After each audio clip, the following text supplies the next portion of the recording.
Good morning. You're watching DeProgram with Ted Rall and Jamarl Thomas. Good morning, JT. Nice to see you back. Well, thank you. Great to be back.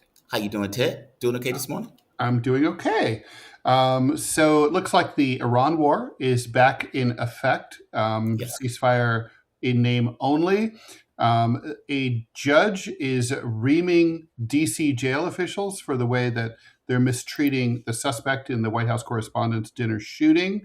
The president of Cornell hit and run at least one of his students and ran over their foot while trying to get away from talking about Gaza. And Trump says he's going to pull out at least 5,000 troops from Germany and maybe any other European country that he deems has not been helpful enough in his war against Iran. So lots to talk about. Please like, follow, and share the show. If you have questions about these or any other topics, please go ahead and put them in the YouTube chat live or in the Rumble chat, also live in the 9 a.m. Eastern hour. We're here Monday through Friday at 9 a.m. Eastern time. And so I think that's about all the housekeeping we have to do. JT, you want to choose a topic to go first? Yes. Well, I guess there are a few things, right? The 5,000 troops from Germany is interesting. I know a lot of people are pointing to Donald Trump as being something unique. And I would agree that his manner is unique. But that's this manner. Is it, and I'll ask you this, the United States, and I guess there are two things at once that's taking place here, or three things. There are more, but I'm pointing to three. One, this idea of the U.S. effectively throwing his weight around and is effectively saying, hey, junior partners, we expected you to fall in line, period. Yes, Iran didn't attack us. We don't care that Iran didn't attack us. We expected you to go to war with us. There's that. Two, this notion that a country that spends $1 trillion on military goes into a conflict and then after the fact turns around and says, hey, we can't do this on our own, even though we could. But we still want your help with this. And we're very angry at you. And so we're going to punish you by pulling 5,000 troops out of Germany. Okay, you have like 50,000 troops. 5,000 is not really going to make that big of a difference. It's symbolic at best.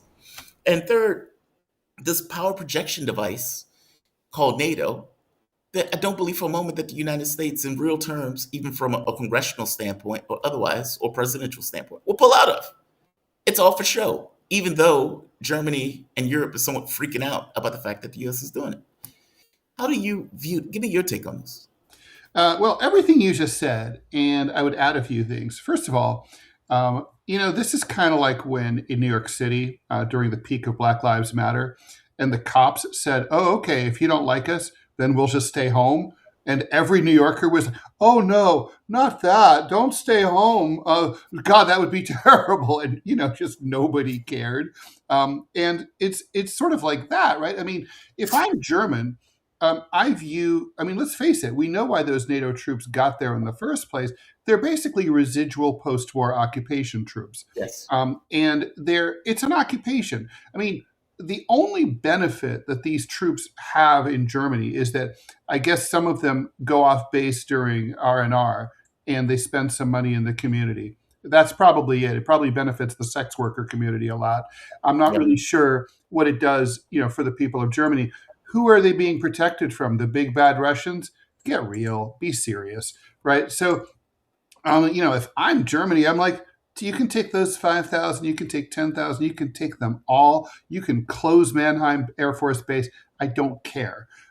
So I don't really see how this is a big threat. I agree with you that there's something really strange about a president who decides to go it alone, not consult with his allies, and then expect his allies to be on board for the ride. Right. I mean, I can definitely see the case for saying, because I want to act quickly against Iran and because out of an abundance of caution, and I don't want to take any chances with leaks. And I know that Israel and I can get this done without the help of the Germans or anyone else. Then I'm just going to go solo. But when you go solo that you're, alone. That's how it is. And to not, and that's the part that I haven't seen this kind of behavior from the United States in the past, right? That part is unique because it's illogical, it's irrational, and everyone's going to be able to see right through it. And when you're whinging and complaining about like, well, where are the Germans there to help us? It's like, why would they be? You didn't ask them to. I mean, I love my analogies. This is like how the DNC kept telling progressives and leftists, don't vote for us. We don't need you in the general election. We have enough anti-Trump Republicans. They'll support us. And we're like, okay, we won't. We'll sit at home or we'll vote for Jill Stein. And then it's like, how dare you? That's why we lost. It's like, no, we lost because you told us not to vote for you. And we just did what you asked. I think it's very strange. And I don't know. I mean, it's certainly not playing with the American people. I mean, the American people, you were out yesterday, the polls that came out yesterday from the Washington Post shows that the American people radically disapprove of this war. And that includes a lot of Republicans. Yes. Yeah, it's wild when you think about it. I mean, yes, America treats everybody like vassals. And true, America treats everybody like a junior partner, meaning whether you're talking about Europe or anybody else, we don't have equals in the way that we look at things. And honestly, that's part and parcel to the reason why the U.S. is deal adverse. We don't consider the rest of the world equals, meaning we don't have to deal with you as equals, period. That's just the way we look at the world. And I would argue countries are just an extension of people, meaning when people say for the moment that you had a country that did not have a police force, that didn't have a prison system, and the expectation was, all right, we're not going to prosecute laws, but you just need to be nice to people. That's all we need. Mm-hmm. What kind of country do you think we would have? And I guess the point I'm trying to make here is if you have a country that's like the US, a superpower, that there is no penalties imparted upon it for bad behavior. So it can go to war. It can kill 1 million people in the Iraq war. It can, knock over governments and everything else. But there's no consequence. What is there to inhibit, corral American action? And the answer is nothing. I'm going to push back on that. So please. Think about like the behavior. I mean, most of us live 23.9 hours a day without ever encountering any law enforcement officer, right? It's like you go to a bar, there's no cop, right? You go to a diner, there's no cop. You ride the metro, there's usually no cop. Right. And yet people aren't eating each other. They aren't raping each other on the bar. It's like there's no like Jodie Foster in The Accused. There's nothing like that, right? It's sort of people behave normally. And what prevents people from, first of all, most people don't want to do anything wrong. Sure. Okay. And then among the people who do, who are kind of on the edge, who would like to, but are not sociopaths or psychopaths, they're restrained by the fear that if they did something untoward, let's say, you're at a bar, you grab someone's ass, you're probably going to get beaten up by the other patrons. And even if you don't get beaten up, you're not going to be welcome there ever again, and people will not talk to you. So I think social opprobrium is a big thing, and so in the international community, look at what's happening to Israel. They have become a pariah state, and it hasn't played out completely, but it will, and it is, and we can all see which way it's going. I think the punishment, as it were, for the United States is to do basically what is sort of like the Germany thing. Countries are going to start ignoring you. They're not going to want to have anything to do with you. They're going to do workarounds. Producer Robbie West sent me a link the other day to an old Joe Biden speech from when he was a senator. It was right shortly after the collapse, or maybe during the collapse of the Soviet Union. And he said, "Oh, what are the Russians going to do? Make an alliance with China, Iran?" And the whole room is laughing. And then it's like, come on, they have to deal with us. Well, they do until they don't have to. And now they will make a deal with the Chinese and the Iranians. So I think that, the punishment, it takes a while, but we are going to become ostracized. We are becoming isolated. Um, our allies know they can't count on us. We're not reliable. We're not nice. We're not dependable. And we're not respectful. Maybe that's the biggest one I left for last. And we're not treating them like they're real countries, like you said. Yep. So, I mean, I take your point. I think that's the punishment, though. I don't think there can't be like a Clathu, Deus Ex Machina, like comes from outer space and says like, you, America, bad, boom, swat you across the head. Like, I wish, but it doesn't. Yeah, but I think it's more the way I said. No, true. I agree. True. I accept that. I would make the point of saying laws are not for regular people. Laws are for sociopaths, if that makes sense. Meaning, I agree with you that most people don't want to dominate. Most people don't want to rape and murder and kill, et cetera, et cetera, et cetera. But laws aren't for them, right? Like laws are for people who don't care about those things, who want to exert control. Look, the truth of the matter is people are different. You have some people who are more passive, and you have some people who get their kicks off of domination. It's like, I appreciate this role of being able to dominate somebody else. Mm-hmm. Laws are for those people, right? Like it's for the lunatics of the world. And it's for psychopaths. Yeah. It's for the psychopaths. And I agree with you that there's social pressure that gets applied to people, but that's assuming that people care about the social pressure. And if I'm in a position of, let's say, leverage, maybe I don't care about the social pressure. I don't care if you don't like me, if you have to deal with me either way. And I'm saying the U.S. has been in that position for a very long time where it's become accustomed to it. And so when it's interacting with other countries and dealing with other countries, it's doing so from this position of we're the indispensable nation. We are, we're different. We have the rules-based order with us setting the rules. Like that's a mindset that is exemplified A, through policy, and B, how people respond to us, what we get accustomed to. And I'm saying that is under pressure. And that is under pressure from A, what is happening in real world physical matter reality against Iran. That is under pressure from real world physical matter reality of us losing in Ukraine, and for China in regards to what China just did and saying, hey, if you're here, you're not going to pay attention to American companies, period. Meaning we don't care about your sanctions. This is pressure, but all of this pressure is coming from U.S. behavior. And I'm pointing out that until that pressure is applied, nothing in U.S. policy changes. At least that's my take on it. Yeah, no, I mean, I think that, I agree with that. I think that's where we're at. We have a question that I think segues nicely into our another topic of ours. Alex Bringlow, thanks so much for becoming a member for a month. What the hell happened with the U.S. ship, missile or no missile? So Trump announced something called Operation Freedom, which basically means that the U.S. Navy has offered to escort non-aligned, neutral flagged ships through the Strait of Hormuz. And the Iranians have been firing at these American vessels. Now, the thing is, JT, we've been told repeatedly that like Iran hasn't laid a hand on us throughout the war, right? Now we learned that we know it. Like I had a lawyer who used to always like to say, not only is that not true, it could not be true. And it's not true. And now we know it wasn't true. It was covered up. It's kind of remarkable. I don't think I've ever heard of the United States military ever refusing to acknowledge that one of its facilities or vessels had been struck. But that's what's happening in this conflict.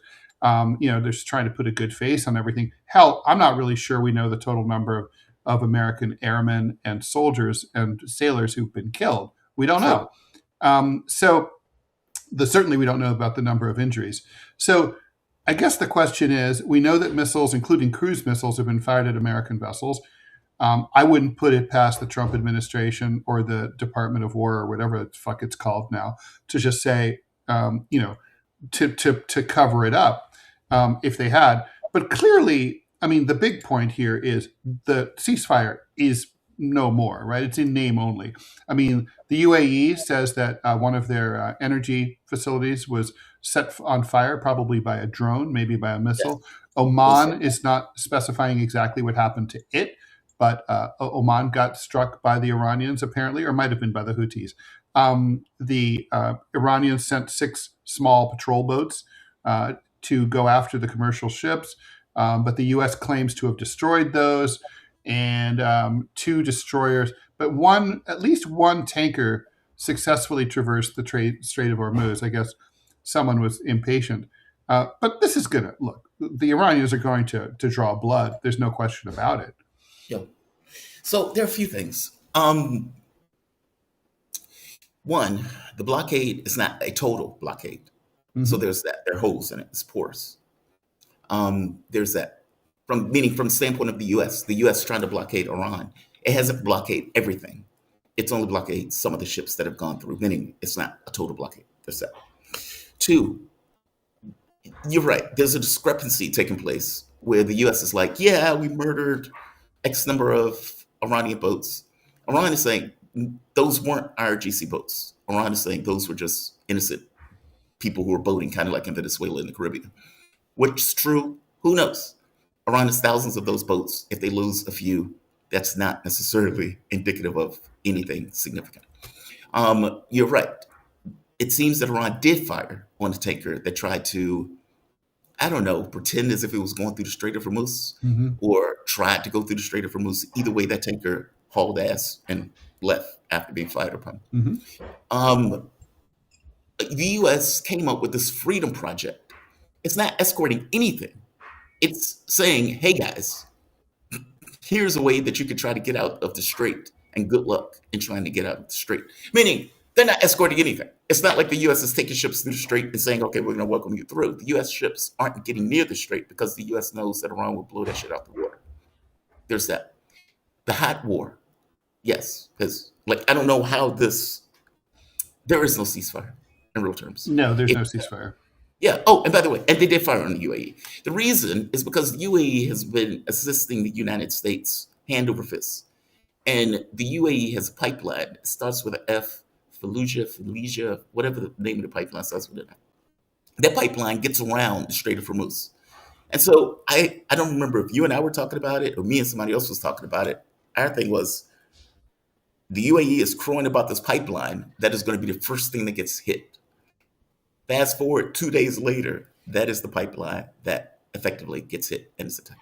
Yep. So yeah, I don't know how this doesn't become hot again. It's a standoff. I mean, what's interesting to me is that the Iranians know that time is on their side, like the Rolling Stones song, right? But so this is frustrating Trump, and the only thing he can really do in his mind is try to provoke a game change, right? And so but the key word here is provocation. Yes. That provocation is going to get him what he does not want, which is a hotter war. And the only way out, Mr. President, right, is to arrive at a satisfactory negotiation with the Iranians. I mean, that's the only way this is going to be settled. And yet it seems to be not something he's willing to do in a serious way. When's he going to come to Jesus? Is it going to be when a sizable number of American sailors are killed by an Iranian missile? What's it going to take? Look, from my point of view, and I've had this point of view for a while, Iran always had to have this fight. The reason why I say Iran always had to have this fight is because of the thing that I alluded to before. People and countries respond to leverage and force and the perception of what I think you can do. If I'm the U.S. and I'm a superpower, and I don't, for example, let's take this out of the hands of war, for example. Let's say it's chess. Let's say I'm rated 2100, which I was before blacks. If somebody who's 1800 is talking to me, I'm not going to accept them as an equal to me under no circumstances. Now, you can say that's ego, you can say that's hubris, fair enough. I fought my ass off for that 2100 rating. If I see your rating is 1800, I'm going to respect you less. And it is going to take you fighting with me to get across to me that you're an equal, meaning you need to beat me, or at the very least, you need to draw in fighting me. And I'm saying the same thing is true for the U.S. They're looking at a regional power from the point of view of the U.S. We spent $1 trillion on our military. We never respected the country in which we thought we can run our shot over. And Iran needs to be able to at the very least show that they can not be pushed over. And until that happens, the US is going to take a predatory point of view, meaning we're not going to make a deal with you because we don't believe you're an equal to us. However, if Iran can hold off the US, that's different. Like, meaning Trump is deal incapable. The US is agreement incapable. To somewhere like Russia, hell, we're agreement incapable to even somewhere like China. The same thing is going to be true for Iran. A war was always necessary for Iran to, at the very least, show resilience. At least that was my point of view. And that's my point of view now. The U.S. is going to go back into a hot war because Donald Trump is deal incapable. I could be wrong. We'll see. But I had a little glitch. Do you? Is everything still running? Let me add Robbie. Yeah, no, you are running. You keep dropping off for some reason, but we can hear you. It's just you just have the DeProgram logo instead of your handsome face. Right now? Let me see. Right now, I've got your handsome face.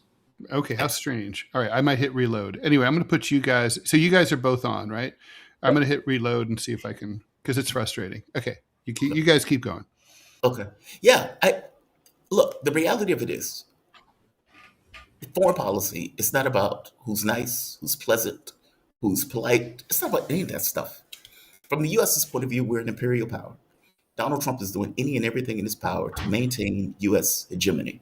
Hence, fighting all across the globe, right? So you got the CIA and the U.S. working in Ukraine. You got Trump snatching leaders from the Caribbean, from South America. And now you have a war in Iran that Trump can't extricate himself out of, because how could he? Because the U.S. president doesn't want to lose. It looks bad when you lose to what you've considered to be a middling power and a country that you said that you can do whatever you want with, which is obviously not true.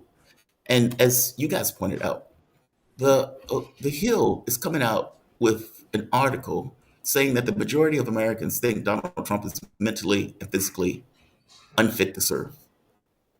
Well, I mean, I would good. At least temperamentally, right? I mean, is he crazy in the same way that Joe Biden was crazy, was senile? No, it's a different thing entirely. Yeah. It's Tolstoy, right? Like all families are dysfunctional and all in different. No, every marriage is unhappy in its different way, right? Senility hits in different ways. But Donald Trump clearly is past his expiration date. I mean, he's not the sharp politician. I don't think Donald Trump of 2017 would be doing this. You don't think so? I don't think so. I don't know. I don't think he would have gone in. I mean, I think Bibi Netanyahu was whistling in his ear back then to do exactly this, and he refused. Only because I would point out two things, not to push back on you. I agree.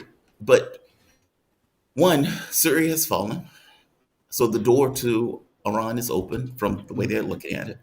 And two, Donald Trump was so wrapped up with the Russiagate stuff. I don't know if he could have did anything under these terms. I mean, give me your take on that. Like, because those are two big differences that are missing from this term as opposed to last term. Russiagate has been demolished. I mean, you may have some Democrats that believe that nonsense, but for the most part, they nailed that. Yeah, I do think I'm going to stick to what I said. I really think, I think we have some strong evidence that Israel's been jonesing to attack Iran now with the U.S. Absolutely. At its side for a long time, and it's only now that And the most baffling thing to me is that apparently no one in the administration was on Trump's side here. Nobody. Right. There was no Dick Cheney. There was no Richard Pearl. There was no Paul Wolfowitz. There was no Donald Rumsfeld. There were no neocons telling him to do this, which I guess is to their credit and to Trump's credit for appointing them. But so this is all. I mean, it really truly is Israel's war. Right. And I mean, it's not an exaggeration. We have an ad, so I'm going to go ahead and try to do that. Hopefully, it's not like a bad one. Here we go. This country wasn't handed to us. It was carved out one hard mile at a time. From 1776 to right now, 250 years of grit, sacrifice, and men and women who refused to hold. Sea of Mud Apparel just dropped their 250-year anniversary shirt, built to honor where we came from and the fight it took to get here. Every piece is American sourced and manufactured in Nashville, Tennessee. No shortcuts, no overseas mass production, just real gear for real Americans. This isn't some soft throwaway patriotic tee. It's rugged, it's durable, and it means something when you wear it. So right now, sale items are buy one, get one free. So if you believe this country is still worth standing up for, this one's for you.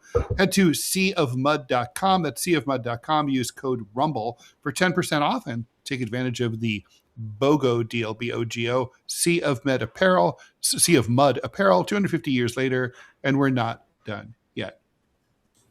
I wanted to do, I know Robbie loves a 1775 coffee, but we have to break out sometimes. Go ahead, though. You were saying. Well, I was going to say Israel's war. Is it Israel's war? Because the U.S. has been itching for this war for a very long time.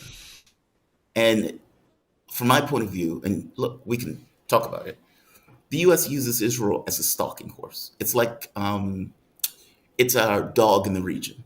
Hey, you're going to do stuff that we don't want to get our hands on, but really we're getting our hands on by having you do it. And you can make an argument to me that there's a feedback mechanism taking place between the U.S. and Israel. Fair enough. Yeah. And that Israel has been aching for this war for decades. Again, fair enough. But let's be clear. Going into Iraq, Libya, Syria, etc., was all aimed ultimately at going after Iran. And it's been U.S. policy for decades to go after Iran.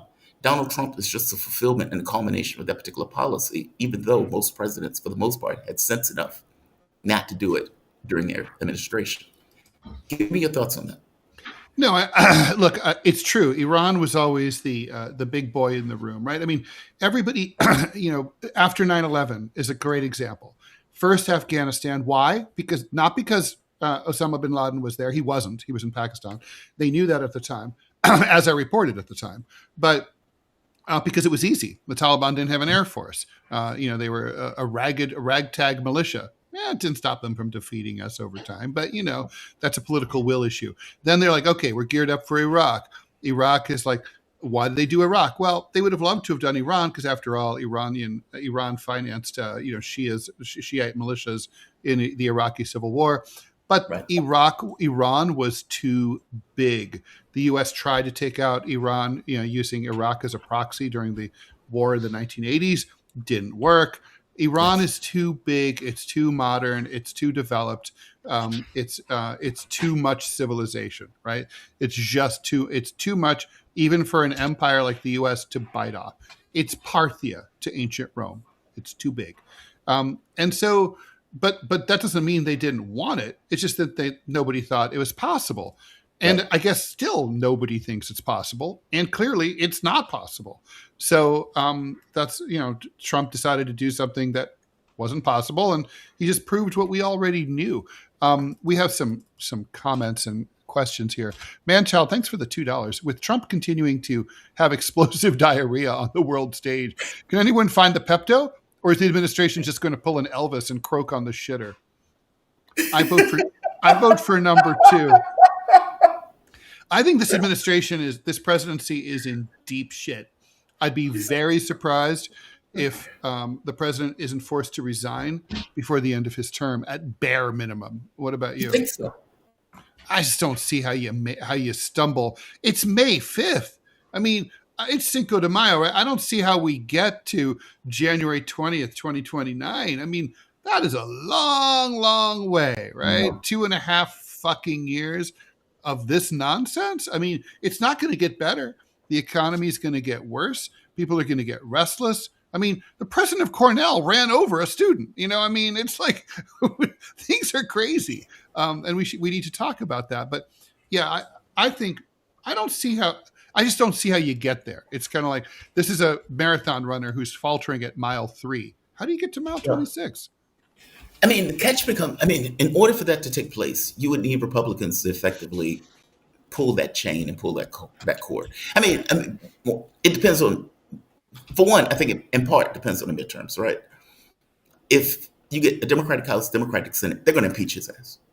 I think they're going to impeach his ass. Whether they can take him out or not. They can't convict in the Senate, though.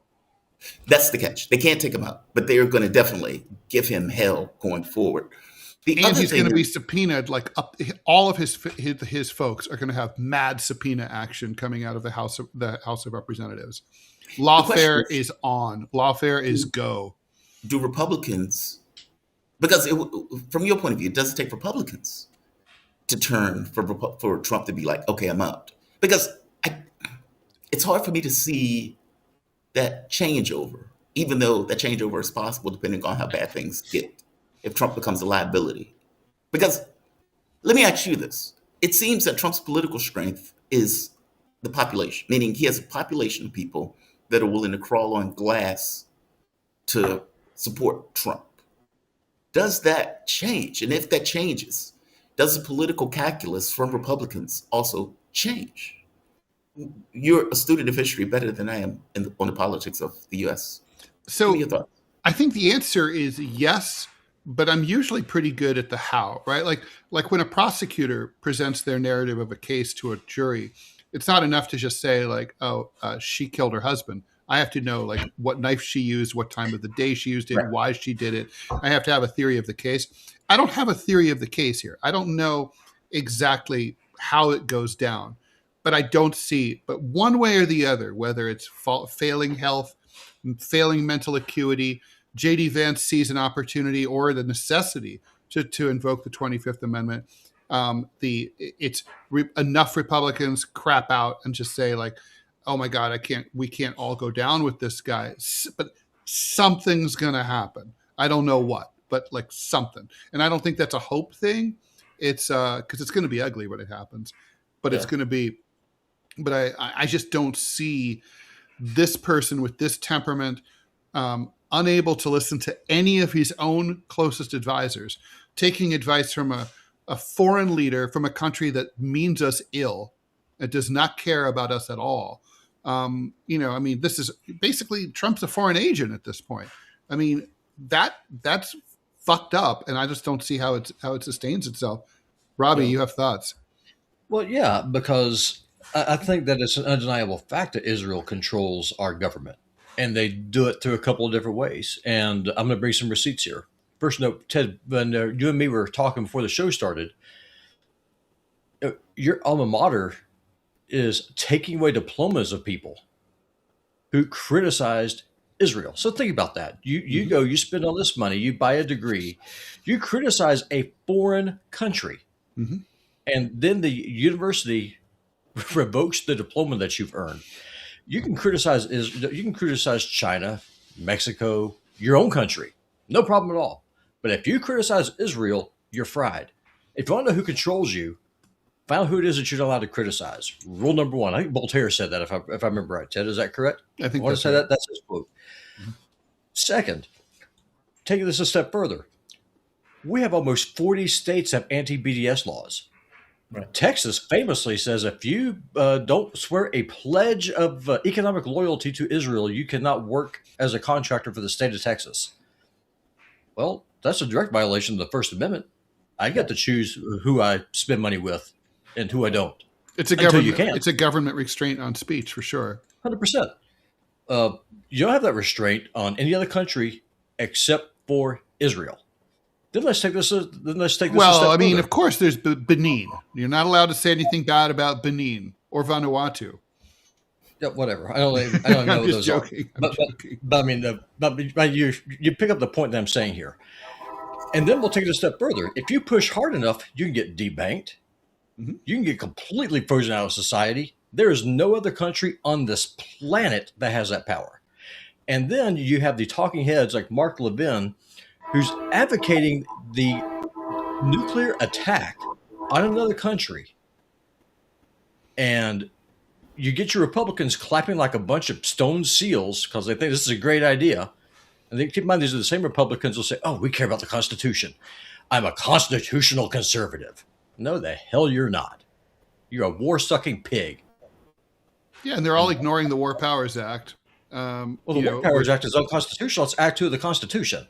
The War Powers Act should be abolished.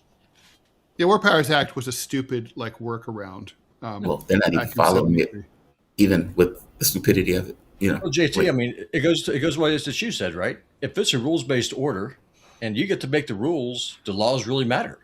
Yeah, they don't matter. I mean, laws are for other people. Those are constraints on other people and countries, not us. I mean, because and that gets to my point, right? Unless there are costs imparted, then it doesn't matter. Meaning, if you can't do anything to me, your opinion of me, I don't care. If I have free operation and if you still have to deal with me, then I don't care. There's a reason why the U.S. is deal adverse, because we feel like we don't have to accommodate the deal. It's just that, right? If I'm making a deal with you and you can't do anything to me in order to maintain the fact or keep me to that deal, but I can impart cost on you, then you're stuck dealing with me regardless of what I do. That is the issue, and that is the position that the U.S. has found itself in for decades.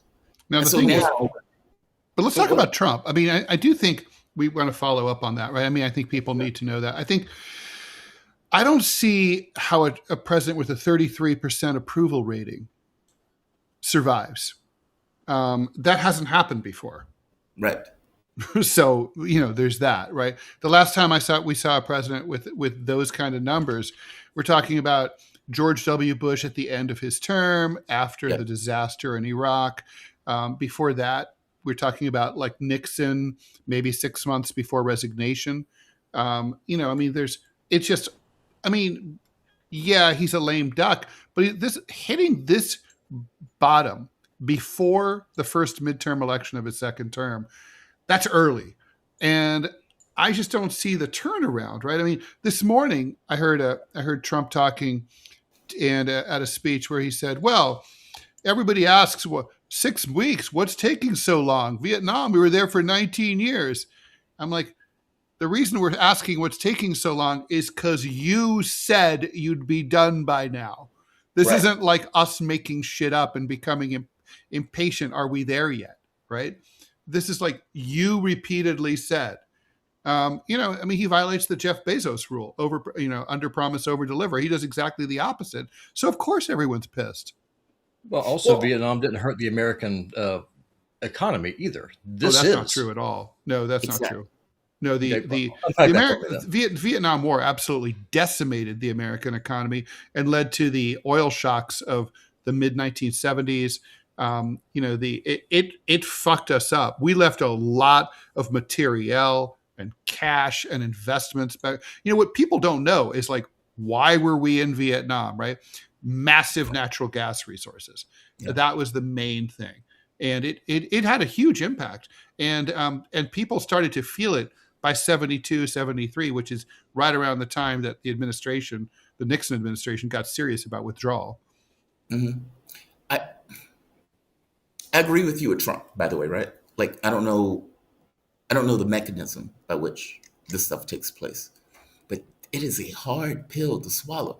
I mean, for all intents and purposes, I agree with you that Trump is hey, I'm going to win the war. I'm going to win the war. This is over with. We can do whatever we want. Oh, it's pretty much over with at this point, et cetera, et cetera. And yet you're still taking military action. You still don't have control of the Strait of Hormuz. Iran is still firing on your ships, et cetera, et cetera. Yeah. Agree. By the way, Robbie, you are right that certainly Vietnam didn't shit the economy in 6 weeks. That's for damn sure. Yeah, because that's what I was thinking of. Because when you talk about Vietnam wrecked the American economy, I'm just trying to think of how. I mean, unless we're importing a massive amount of rice. Yeah. Oh, for sure. I mean, it was a cause and effect thing. But I mean, let's look at this at scale.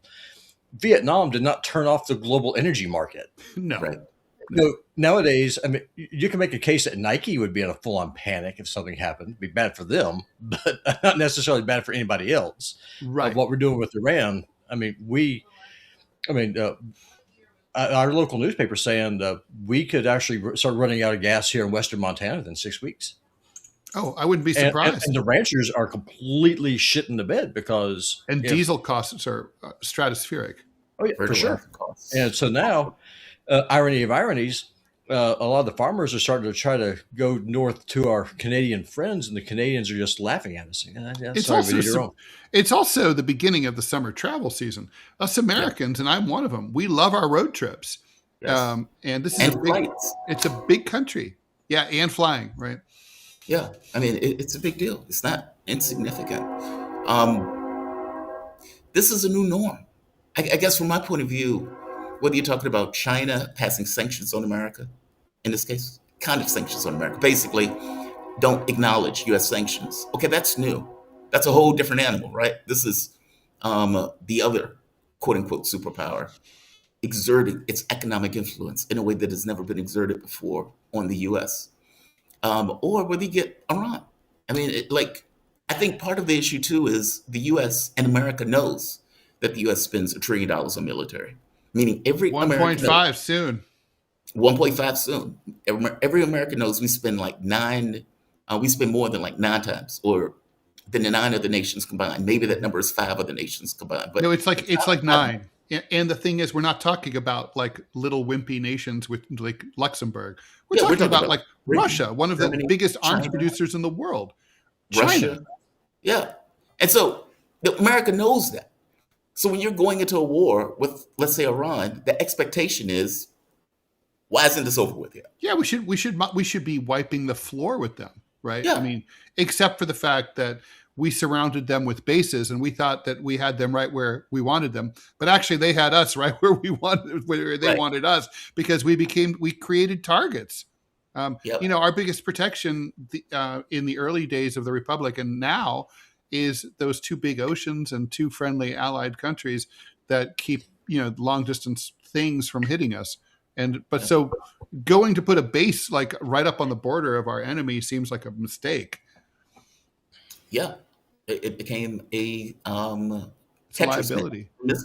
Manja Italia, thanks for the $5. Hey, Robbie, what make is your home protection? Safety first. Oh, rather, that is a SKS made in 1963, Chinese, chrome lined barrel, 7.62 by 39 round. Works very, very good if someone comes in uninvited. All right. Okay, so let's move on to this story out of Cornell University. So Michael Kotlikoff is like all the Ivy League schools that have been wrecked by the Gaza protests. Cornell has had a whole raft of presidents since this all started. The latest one, he's been there for just about a year, is this guy Michael Kotlikoff. They had a confab on campus last night where the students got together to talk about the aftermath and what could have been done better, and trying to like, let's have a civilized discussion about Gaza. And a bunch of students followed the president out to his car, and they were basically saying like, demanding that he talk to them. And he's like, well, I'm leaving, we're done here. And he backed up his car by I'm just going to talk about the stuff that is no question about it. Backed up his car and drove over one of the students' feet, and then knocked another one down. So at least 2 students were struck here. And then he left the scene without waiting for the authorities. He says that he was scared, that they were banging on his car, that they were standing behind him, refusing to let him leave. They deny all that and say that there's no truth to it at all. Look, I don't know what happened. All I can say is it's a bad look for an Ivy League school, right? I mean, it's like, you guys can and should do better. I tend to, obviously I'm on the side of the students. I think that they have first of all, they have the right cause on their side, but they also happen to have, the right to speak to their university president, who they normally don't have a chance to get in touch with. I can commiserate with his desire to get out of Dodge and leave, but you can't just run over people. Unless you're ICE, you're allowed to do it if you're ICE. What do you think? I think that certain positions and certain labels have responsibilities attached to those labels. So if I'm a parent, then I have certain responsibilities to my kids. One of which, I need to take care of my kids. I need to pay for rent. I need to pay for a house. I need to have those kids taken care of, et cetera, et cetera. And you can do that for pretty much anything, employee, et cetera. If you are the president of a university and you have taken a certain political position, maybe you need to talk to the students. I mean, that's kind of part of the job. I get, right? As a human being, you don't necessarily want a large number of people yelling at you, especially for something that you feel that you can't necessarily do anything about or position that you've effectively taken. But nobody told you to take the job of a a university president, especially when you're in the middle of a contentious issue like a genocide. And if you believe that your position is sustainable and you have a lot of students who disagree with you, at some point, you got to talk to those students. I get, right, that you don't want students screaming at you when you're getting in your car. And I don't doubt that they probably was hanging around the car. Like, meaning when you're looking at protests and protesters are like, well, they don't talk to us, but you're screaming at the person. Well, the person, regardless of whether you're right, which the students are, that person is still a person, right? Right. And that person may feel some kind of way about people screaming at them or that they're surrounding the car. I don't think that the guy backed up intentionally to try to hit a student. No. I think he was just trying to get away. Mm-hmm. Now, obviously, he should stay there for the cops, but that's a little bit difficult when people are screaming at you and when you've just hit a student with your vehicle. Right. And he may have also, I'm projecting here, he may have also thought, listen, I voluntarily showed up to this forum to speak about this topic. I've said my piece. The forum's done. I get to go home. Right. But people want to have a conversation. Mm-hmm. But the rub is, it is very difficult to have a conversation about genocide. That's very difficult, especially when you're on the side of defending that genocide in some way. Right. And especially because Cornell, like all the other, like Columbia and Harvard and all the other Ivy League schools, have sided with the genociders. Exactly. and have not just sort of sided politically, but have cracked down mercilessly on the students. They've expelled students, suspended students. Yeah. They've gone after professors. They've fired professors. They threw professors under the bus at those Capitol, Elise Stefanik, Capitol Hill kangaroo hearings, right? I mean, they've revoked, as Robbie mentioned, they've revoked college degrees. They didn't let people graduate. They've expelled people from campus. They invited ICE to come in and arrest their own students for writing op-eds.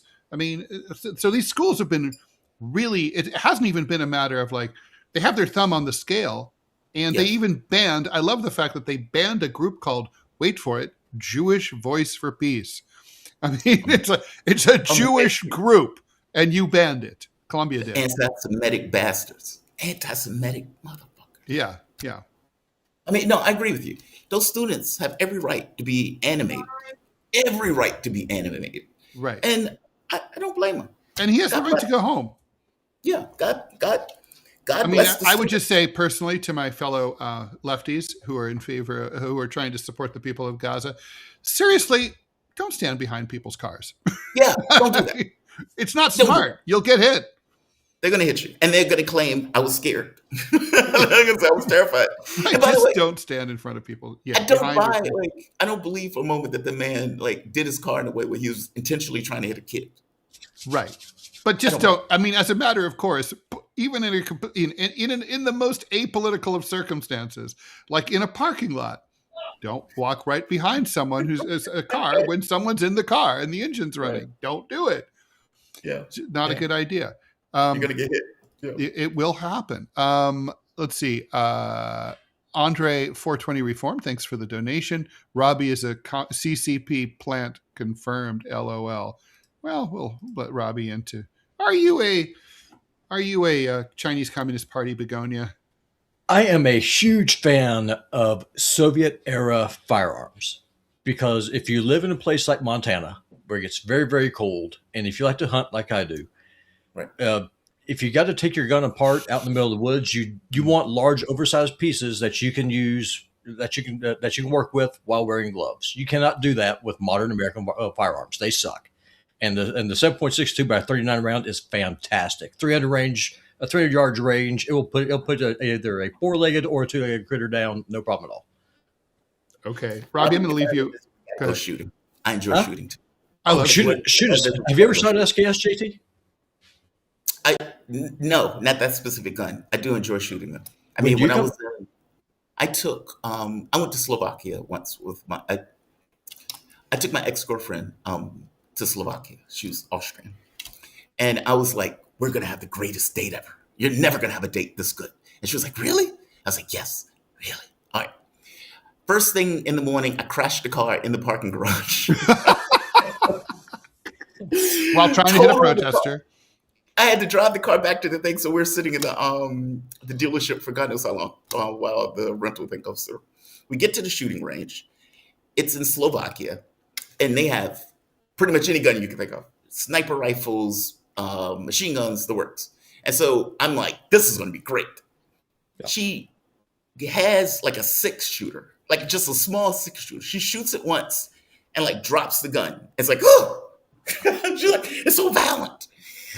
And I'm like, dude, this is great. But I spend the next hour shooting every gun that they got there. I love shooting. It's fun. So if I come to Montana, Robbie, we got to go shoot. Listen, I'm going to bring you here because one of the best ways to cut down trees, I said that deliberately, cut down trees.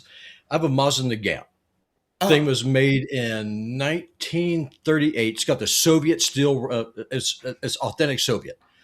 And my dad, he actually got that in Korea. He was a Korean War veteran. He killed a Chinaman that had the rifle. He took it apart, melted it home piece by piece. And when he got home from Korea, he put it back together. And the bullets is a 7.62 by 54R. It's about yay long. And if you shoot a pine tree, it will blow the back out. So they just fall over. It's a magnificent rifle. I'm still a fan of the flamethrower drone, but what can I say? That's a whole different topic. That's so much fun. But we do have people asking how they can become paid subscribers and supporters of the channel. So we'll go ahead and tell you how y'all can do that real quick. If you're on Rumble or on YouTube, you have to be on the website. You cannot be on the app. And so with Rumble, you click on the live stream tab. Whatever the chat is or you are, you're going to see an option that says subscribe. It's $5 a month. Become a channel subscriber. You get access to all of the content, premium and regular, with no ads.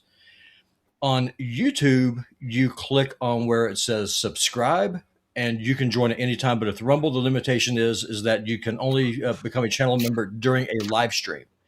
The reason that Rumble does that, with YouTube takes a 40% cut of the channel subscription donations that are taken every month. Rumble, the creator gets 100%. Rumble does not take a cut, which is huge. The drawback is that you can only do it during a live stream. So if you want to support DeProgram and JT and Ted and maybe little me with my gun fetish, that is one of the best ways that you can do it. And JT is also, you're streaming now on Rumble now, correct? I am streaming on Rumble. That is correct. I did a 7-hour live stream, chess live stream. We got to get you doing Rumble Studio. That way you start getting your ads because you're still using StreamYard. Yeah, we got to have a show meeting like tomorrow or today or whatever. Just afterwards. Tomorrow works. Okay, let's do tomorrow afternoon. All right, guys. Frank Friel, thanks for the $5. Having a bloated military budget doesn't mean we have the best military. It means we're getting ripped off. Hear, hear. Okay, so let's see. I'll put my visual back on there. Guys, I'll keep you on this for this, Robbie, for this last segment. So federal magistrate judge Zia Faruqui is pissed off at the D.C. jail that is holding Cole Allen. Cole Allen is, of course, the accused shooter at the White House Correspondents' Dinner. He apparently was placed in severe lockdown. He was fully restrained by a 5-point shackling system and placed on suicide watch that had him 24/7 in a padded, lighted cell with no access to the phone. In other words, he can't talk to his lawyers, books, religious material, or recreational time. And he is a religious man.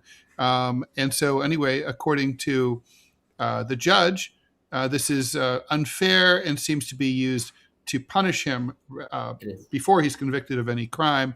He pointed out that the J6 were not treated this badly.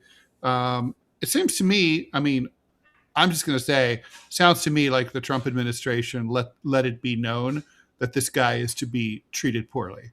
I have no evidence of that, but that's just my guess. You take a shot at the king and you miss. What do you expect? Yeah. I mean, seriously. I mean, it's like the oldest rule in the book.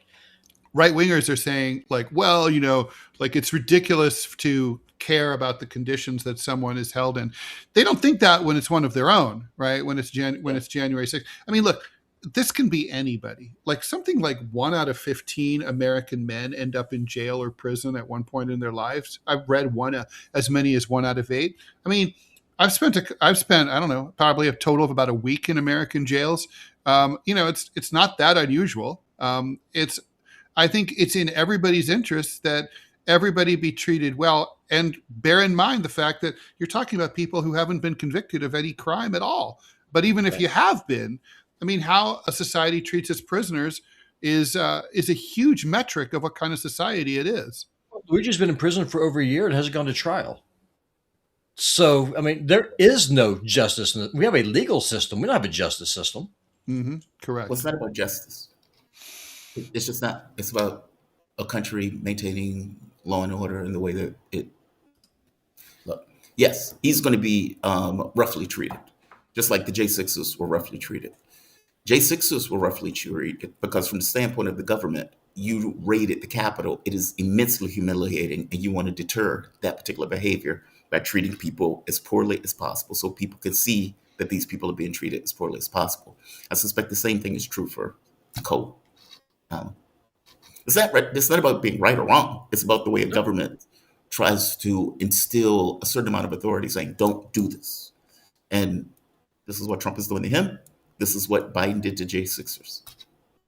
Totally. Right? Totally. Guys, I'm trying to hit the TMI stream on Rumble, and I'm not having any luck. So I'm going to, let me see if I can troubleshoot this at the end of the show. Probably do. I don't know what's going to happen. Let me just. No, you're live. You're live. Am I live? Okay, yeah, let me. You're 35 funny. Seconds in. Oh, that's so funny because it didn't show. All right, so now no, I have no idea what the hell it's broadcasting, but it's not broad. Yeah, I don't know what it's broadcasting either. Okay, now I'm going to hit the. There we go. All right, so hitting the. Just hitting the countdown. Okay, countdown is off and running. All right, so anyway, everyone, thanks so much for tuning in to the program with Ted Rall and Jamarl Thomas. Thank you, Robbie West, for producing and for filling in yesterday. Robbie's going to be filling in for Manila Chan on TMI. It's coming up in just a minute, so stay tuned. Go over to TMI with Ted Rall and Manila Chan. We will see you back here on DeProgram 9 a.m. tomorrow morning, Eastern Time. Thank you so much. Bye, Jamarl. Have a good one, guys. Be safe.